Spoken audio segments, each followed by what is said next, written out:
C'est l'une des dernières communautés du peuple des mers. 5000 personnes, les Tanka, qui vivent sur l'eau, dans une baie de l'île chinoise de Hainan. Monsieur Zhang et sa femme sont nés dans une de ces maisons. Ils ont grandi avec Monsieur Zhou, jouant sur les planches qui relient les habitations flottantes. C'est ici, allons-y. Aujourd'hui, ils sont chefs de famille. Et à leur tour, ils perpétuent la tradition de la pêche et de l'élevage de poissons.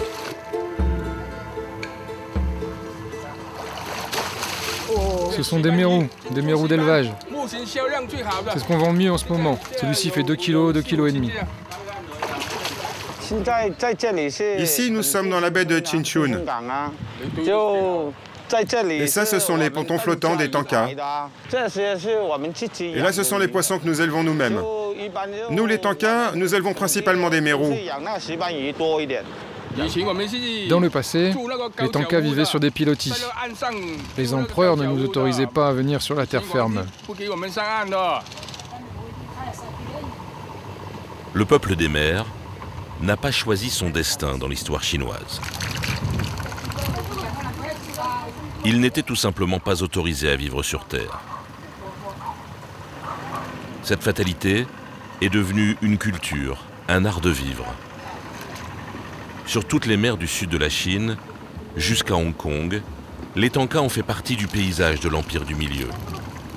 Jusqu'à la révolution de la modernité, à laquelle ils ne sont pas vraiment invités. On a toujours vécu sur la mer, depuis qu'on est né. Si on allait sur la terre ferme, on serait perdu. Si on allait sur la terre, on ne saurait pas quoi faire.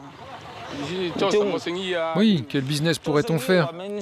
On ne sait faire que pêcher et élever des poissons.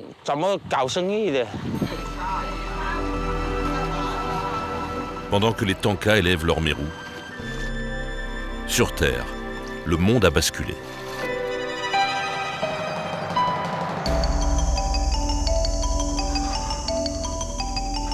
À quelques kilomètres de là, la baie de Sanya. C'est le nouveau paradis tropical de la Chine populaire. Hôtels de luxe, centres commerciaux gigantesques.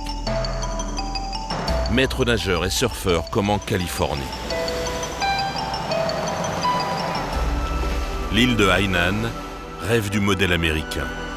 Elle veut devenir une destination touristique majeure, comme un Hawaï ou un Dubaï asiatique.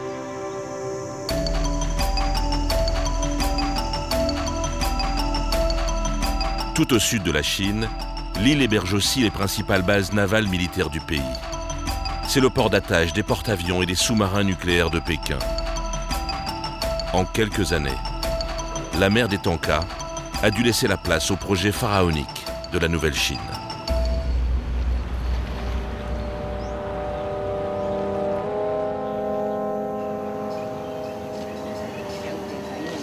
On peut peut-être passer par là, mais je crois que c'est bloqué.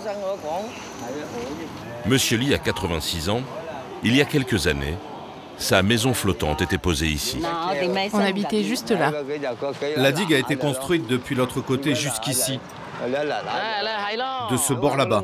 Ils sont arrivés ici, mais ils n'ont pas encore terminé les travaux. Ici, avant, c'était une plage. Ça n'était que du sable tout le long. Et puis, ils ont construit cette jetée. On vivait ici, vers là-bas. Je sais pas si c'est praticable. On peut essayer par là. Pour construire une marina ultramoderne, les Remblais ont mangé une partie de la baie de Sanya. La terre a gagné sur l'eau et le village de Tanka a été démantelé. C'est par ici, allons-y. Monsieur Li revient sur les traces de son passé avec ses deux filles. Hé, qu'est-ce que vous faites ici? Vous devez partir. C'est un site de construction, là. Vous n'avez pas le droit d'être ici. Mais on vient juste prendre des photos en souvenir parce qu'on habitait ici. Peut-être, mais vous devez partir. Ici, on avait l'habitude de faire traverser les gens d'une rive à l'autre par bateau. On était adolescentes. On gagnait un peu d'argent, comme ça, quelques yuan par trajet. D'ici, juste en face, jusque là-bas, vous voyez, jusqu'autour de l'île du Phénix. Quelques yuan. On ne gagnait pas beaucoup d'argent. C'était déjà beaucoup, quelques yuan à l'époque. Et puis après, le prix a commencé à augmenter. C'est passé à 10 yuan et même plus. Après, les bateaux des riches taïwanais et des hongkongais sont arrivés. Et là, on a commencé à gagner de plus en plus d'argent et la vie est devenue meilleure. Un peu de nostalgie, mais pas tant que ça. Aujourd'hui, nous sommes venus là où était mon ancienne maison. Et je suis très heureux parce que la maison dans laquelle nous vivions était vraiment vieille. Maintenant qu'ils ont terminé le port, ce lieu va certainement être rempli de tours, bientôt. Et c'est bien que le gouvernement fasse cela. L'ancien pêcheur a été indemnisé. Il a l'impression aujourd'hui de faire partie du grand projet de la Chine nouvelle.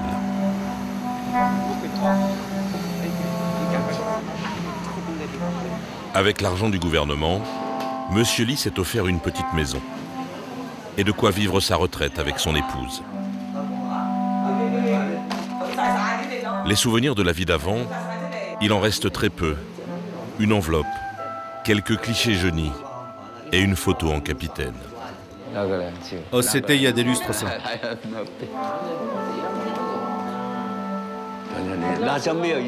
À l'époque, on ne prenait pas de photos. Sur les bateaux, personne n'avait d'appareil. Quand on pêchait du poisson, et on en pêchait beaucoup, on l'échangeait contre du riz. On ne savait même pas comment cultiver de riz, et on ne pouvait pas le faire d'ailleurs.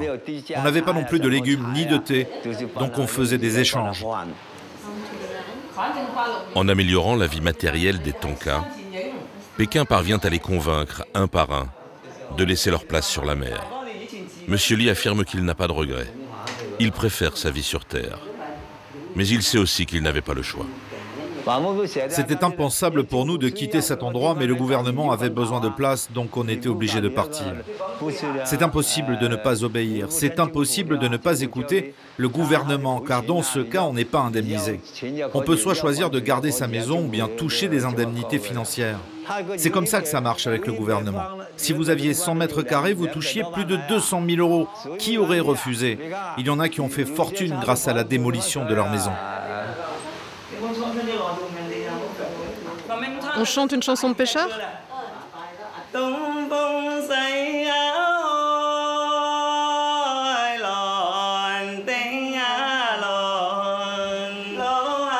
Dans la famille Li, la culture du peuple Tanka survit grâce au chant, transmis de génération en génération.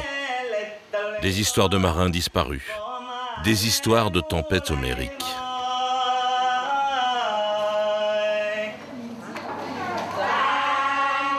Une fois par semaine, la fille de Monsieur Li chante avec un groupe d'anciens pêcheurs sédentarisés.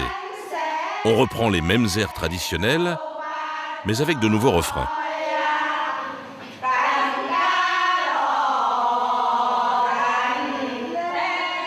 Elles sont différentes des chansons qu'on chantait enfant. Oui, quand on était enfant, On ne chantait pas ces chansons-là. quand on était petite, on chantait pas ça. Ces chansons-là, c'est Monsieur Zeng qui nous les a données. C'est lui qui les a écrites. Allez mesdames, faut s'y remettre. Allez, allez les filles, au boulot. Mettez bien vos pieds dans cette position-là. Les accessoires, la chorégraphie, la mélodie, tout est authentique. À un détail près, Monsieur Zeng a écrit de nouvelles paroles.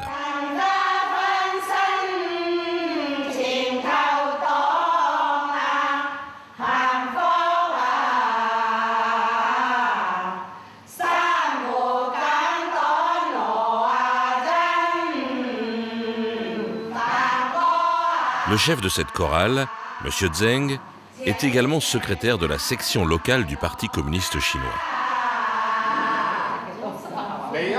Celles qui sont devant doivent laisser un peu plus d'espace entre elles pour qu'on puisse voir les chanteuses du second rang. Les anciennes chansons dataient de la période impériale, avant la Chine populaire. On peut les faire évoluer, et c'est comme ça que notre culture peut progresser. Si on garde les paroles écrites avant la nouvelle Chine, elles n'ont plus d'intérêt aujourd'hui. Chaque époque a son histoire. On doit écrire sur ce qu'on vit et sur ce qu'on produit à l'heure actuelle. Ça n'est pas figé. Par exemple, il y a eu le 20e congrès du Parti communiste. Alors nous avons écrit une chanson dessus.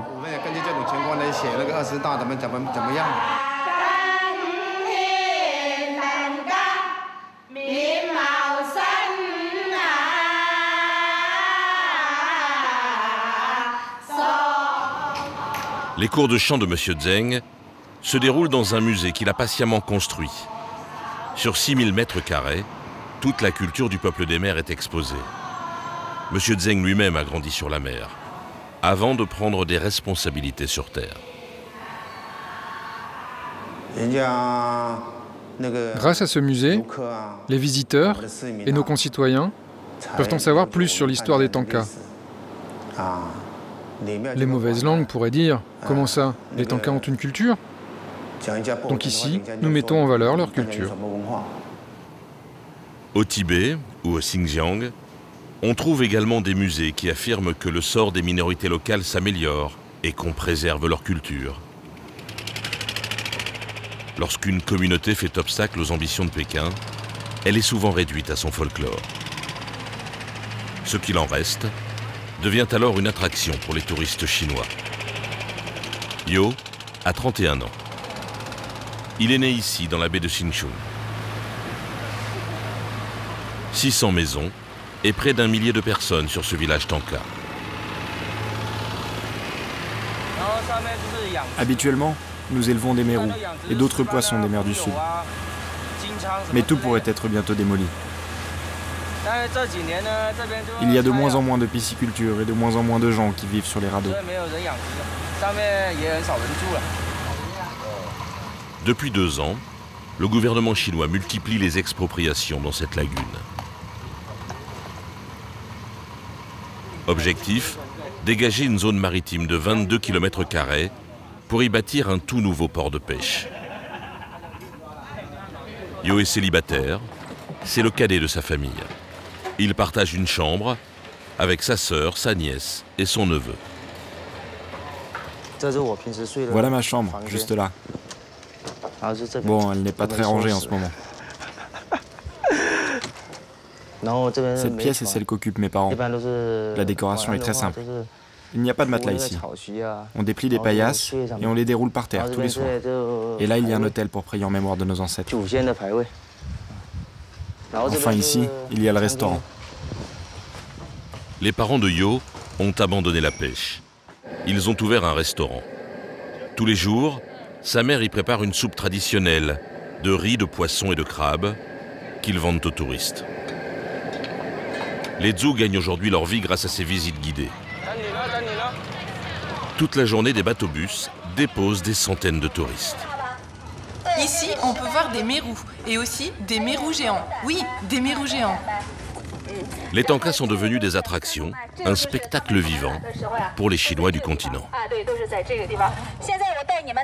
Maintenant, je vais vous montrer l'endroit où vivent les Tankas. La nuit, ils dorment ici. Dans cette pièce, il y a les personnes âgées et les enfants. Et là, c'est pour les jeunes. Ils vivent de cette manière encore aujourd'hui. On comprend pourquoi Yo tient à ranger sa chambre. Elle est désormais une attraction sur le programme des visites, juste avant de nourrir les mérous, élevés par sa famille.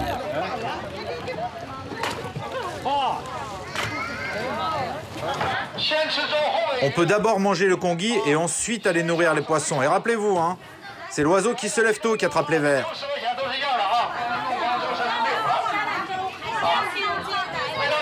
Pas de panique, un par un, tout le monde en aura. J'en veux un de plus. 3 bols. Une pince de crabe en plus, merci. Il n'y en a plus de pinces. Et le 3e bol. J'en avais demandé 3. Allez-y doucement et passez par l'autre côté. Non, non, non, c'est le mien, c'est le mien. C'est le mien, donne-le-moi. À moi, j'ai déjà payé.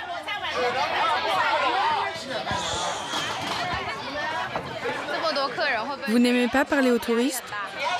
Non, pas vraiment. Pourquoi? Il pose trop de questions. Là, il y a vraiment beaucoup trop de monde. Ça bouchonne.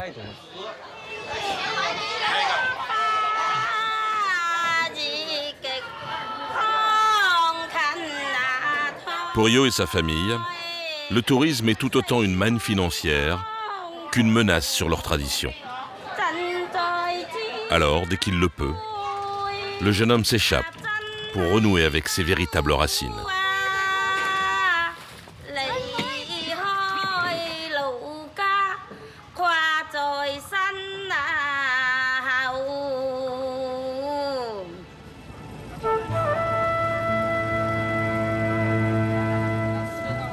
Dans la lagune de Shinchun, les gitans des mers se sont reconvertis en bateaux-taxis.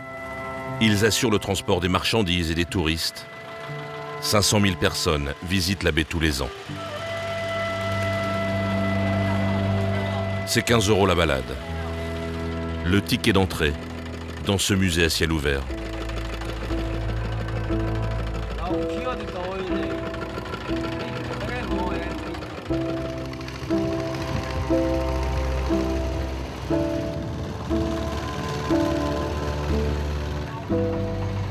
Cet hôtel haut de gamme est sorti de l'eau en 2021. 22 chambres de luxe avec vue sur le lagon. Pour 200 € tout compris, l'établissement propose l'expérience Tanka. Par exemple, dormir dans une réplique de bateau traditionnel, mais avec l'eau courante et l'électricité. C'est un Tanka de 10 générations, Monsieur Go, 33 ans, qui en est le propriétaire. Et toi, range-moi ce filet.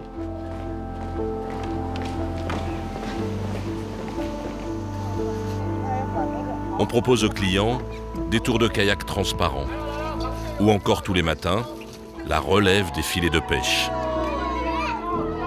De quoi se prendre pour un Tanka, ou presque. Voyons qui est le meilleur. La compétition est lancée. Les femmes sont en tête, les femmes sont en tête. C'est une opportunité commerciale pour nous. Le pays entier est en train de découvrir la culture Tanka qui devient populaire. Moi-même, je suis un Tanka. C'est le moment de faire quelque chose. C'est pour ça qu'on doit se démarquer et savoir saisir cette opportunité. Pour bâtir son établissement, Monsieur Go a racheté 16 maisons flottantes. 16 familles qui ont été relogées sur le continent avec l'aide du gouvernement. J'espère qu'on pourra préserver la culture Tanka et aussi réorganiser les radeaux des pêcheurs. Il faut séparer les différentes activités. La pisciculture d'un côté et le loisir et la détente de l'autre. Tout va dépendre du nouveau plan gouvernemental qui tient compte de l'environnement. On sait que les Tonkas vivent ainsi de la pêche et de la pisciculture depuis des générations. Mais s'ils ne se conforment pas à ces nouvelles normes, ça va être compliqué. Monsieur Go, lui, est un bon élève. Il respecte toujours les nouvelles normes. Aujourd'hui, il reçoit un prix de 5 000 yuan, près de 700 €, des mains des représentants du parti pour ses projets touristiques. L'homme d'affaires cultive ses bonnes relations avec les autorités. Une proximité affichée jusque dans la bibliothèque de l'hôtel. On y trouve par exemple la collection complète des rapports du 20e congrès du Parti communiste chinois, sans oublier l'indispensable biographie du président Xi Jinping.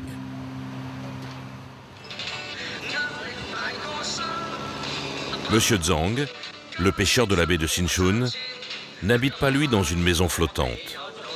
Mais pas question d'aller sur terre. Avec ses années d'économie, il s'est offert un grand bateau. Les maisons sont immobiles. Vous ne pouvez pas gagner d'argent avec une maison. Alors qu'un bateau, ça permet d'avoir des revenus. Si vous sortez pêcher, vous pouvez gagner de l'argent. Alors l'argent circule. Si vous achetez une maison, l'argent n'est pas productif. Vous dépensez sans produire.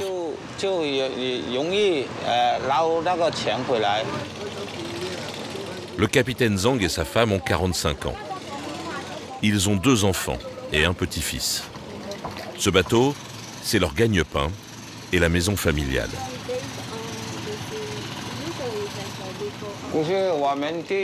Quand on s'est mariés, avec nos économies, on a acheté un petit bateau. Après, on a pu acheter un bateau plus grand. Et maintenant, on a ce gros bateau. Il fait 22 mètres. Notre premier bateau, le petit, faisait 7 mètres. Nous, les pêcheurs, on ne gagne pas beaucoup d'argent. Mais dès qu'on fait un peu de profit, on peut le mettre de côté et espérer gagner en niveau de vie.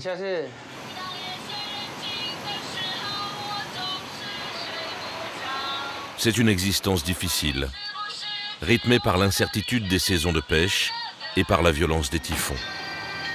C'est le seul quotidien des Tanka, et M. Zhang n'imagine pas en changer. Pour ses enfants, le capitaine pêcheur n'a pas la même perspective. Yue Ping, sa fille, a 24 ans. Diplômée en marketing, elle vit aujourd'hui dans un appartement sur le port. Sa chambre d'enfant sur le bateau est désormais vide. Pour elle, l'avenir s'écrit à terre.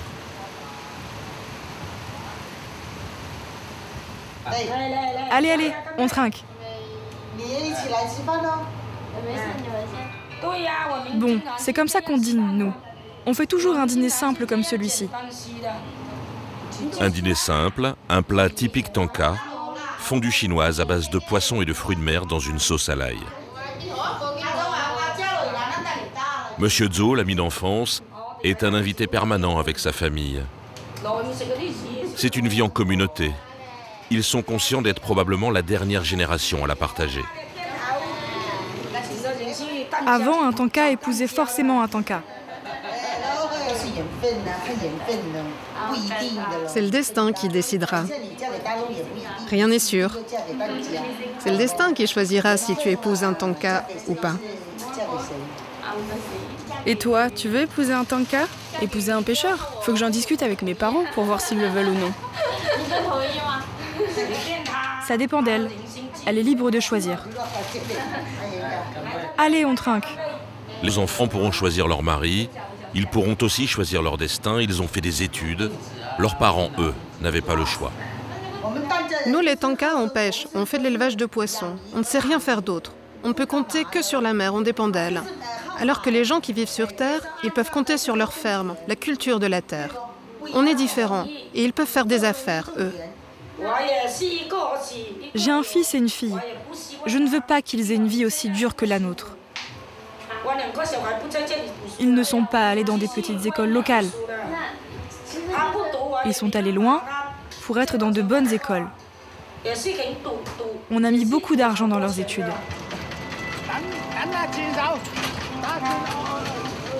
Même lorsque son chalutier est taqué, M. Zhang passe ses journées dans la lagune. C'est son seul horizon. Un horizon où chaque jour, son peuple laisse un peu moins son empreinte.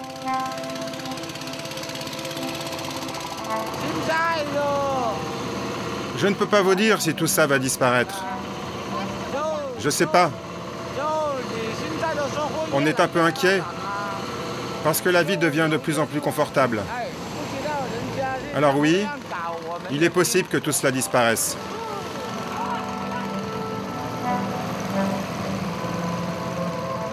Les jours du peuple Tanka sont comptés. M. Zhang et ses amis participent au décompte, un peu inquiets, un peu joyeux. C'est le sens de l'histoire, alors autant l'embrasser. Surtout quand on vit dans un pays où l'histoire s'écrit bien loin de ceux qui la vivent.